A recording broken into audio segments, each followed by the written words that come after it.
हमारे चैनल में आपका बहुत बहुत स्वागत है। सभी को मेरा नमस्कार। आज हम सुनेंगे दुर्गा सप्तशती का तृतीय अध्याय, देवी दुर्गा द्वारा छिछोर चामर सहित महिषासुर राक्षस का वध का वर्णन। तो आइए शुरू करते हैं।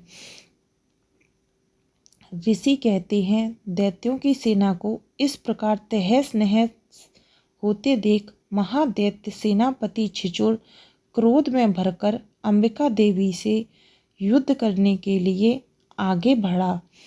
वह असुर रणभूमि में देवी के ऊपर इस प्रकार बाण वर्षा करने लगा जैसे बादल में वर्षा के शिखर पर पानी की धारा बरस रही हो। तब देवी ने अपने बाणों से उसके बाण समूह को काट दिया, उसके घोड़ों और सारथी को भी मार डाला, साथ ही उसके धनुष तथा अत्यंत ऊंची ध्वजा को भी तत्काल काट गिराया। धनुष कट जाने पर उसके अंगों को अपने बाणों से बींध डाला। धनुष, रथ, घोड़े और सारथी के नष्ट हो जाने पर वह असुर ढाल और तलवार लेकर देवी की ओर दौड़ा। उसने तीखी धार वाली तलवार से सिंह के मस्तक पर चोट करके देवी की बायु भुजा में बड़े वेग से प्रहार किया। राजन, देवी की बाह पर पहुंचते ही वह तलवार टूट गई। फिर तो क्रोध से लाल आंखें करके उस राक्षस ने शूल हाथ में ले लिया। उस महादैत्य ने उस शूल को भागवती भद्रकाली के ऊपर चलाया। वह शूल आकाश से गिरते हुए सूर्यमंडल की भांति अपने तेज से प्रज्वलित हो उठा। उस शूल को अपनी ओर आते देख देवी ने भी शूल का प्रहार किया। उससे राक्षस के शूल के सैकड़ों टुकड़े हो गए। साथ ही महादैत्य छिछोर की भी धज्जियां उड़ गई। वह प्राणों से हाथ धो बैठा। महिषासुर के सेनापति उस महापराक्रमी छिछोर के मर जाने पर देवताओं को पीड़ा देने वाला चामर हाथी पर चढ़कर आया। उसने भी देवी के ऊपर शक्ति का प्रहार किया, किंतु जगदम्बा ने उसे अपनी हुक्कार से आहत एवं निष्प्रभ करके पृथ्वी पर गिरा दिया। शक्ति टूटकर गिरी हुई देख चामर को बड़ा क्रोध हुआ। अब उसने शूल चलाया, किंतु देवी ने उसे भी अपने बाणों द्वारा काट डाला। इतने में ही देवी का सिंह उछलकर हाथी के मस्तक पर चढ़ बैठा और उस दैत्य के साथ खूब जोर लगाकर वह युद्ध करने लगा। वे दोनों लड़ते लड़ते हाथी से पृथ्वी पर आ गए और क्रोध में भरकर एक दूसरे पर बड़े भयंकर प्रहार करते हुए लड़ने लगे। उसके बाद सिंह बड़े वेग से आकाश की ओर उछला और उधर से गिरते समय उसने पंजों की मार से चामर का सिर धड़ से अलग कर दिया। इस प्रकार उद्रक भी शिला और वृक्ष आदि की मार खाकर रणभूमि में देवी के हाथ से मारा गया। कराल भी दांतों, मुक्कों और थप्पड़ों की चोट से धराशायी हो गया। क्रोध में भरी हुई देवी ने गदा की चोट से उद्युत का कचमुर निकाल दिया।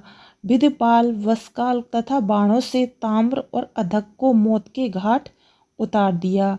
3 नेत्रों वाली परमेश्वरी ने त्रिशूल से उग्रसेन, उग्रवीर तथा महाहून नामक दैत्य को मार डाला। तलवार की चोट से विडाल के मस्तक को धड़ से काट गिराया। धुधर और दुर्मुख, इन दोनों को भी अपने बाणों से यमलोक भेज दिया। इस प्रकार अपनी सेना का संहार होता देख महिषासुर ने भैंसे का रूप धारण करके देवी के गढ़ों पर प्रहार आरंभ किया।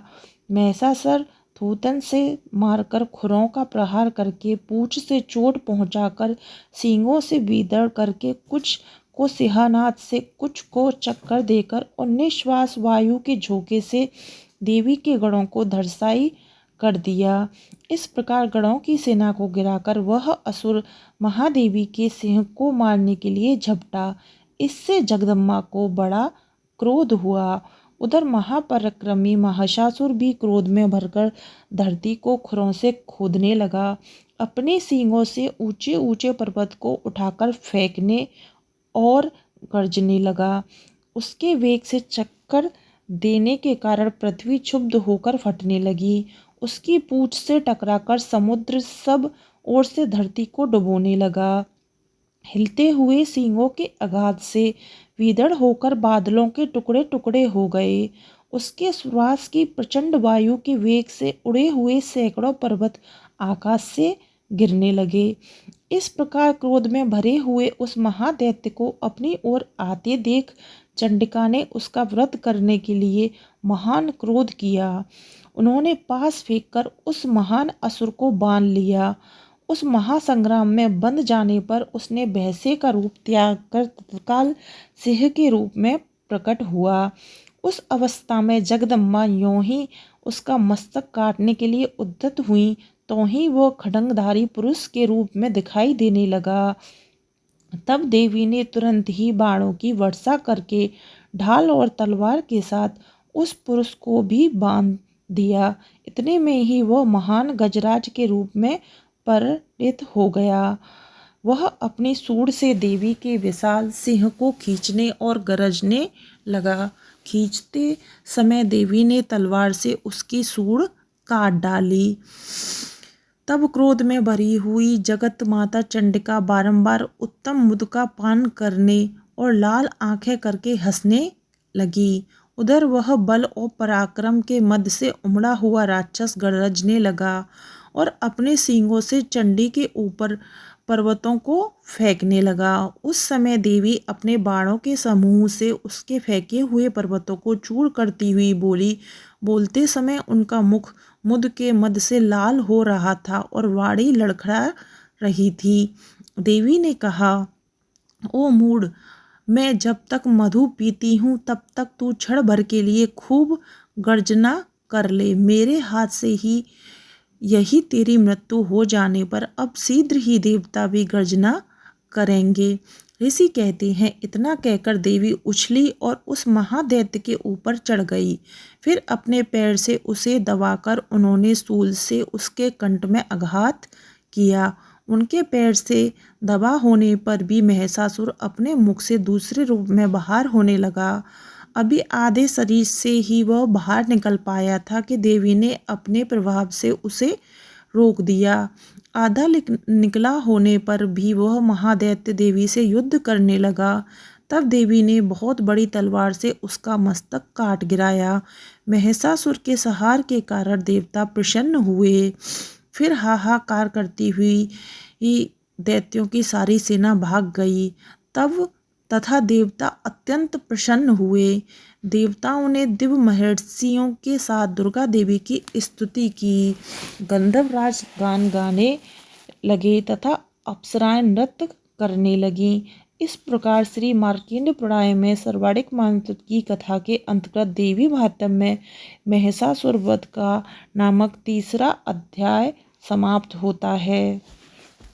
तो ये था दुर्गा सप्तशती का तीसरा अध्याय।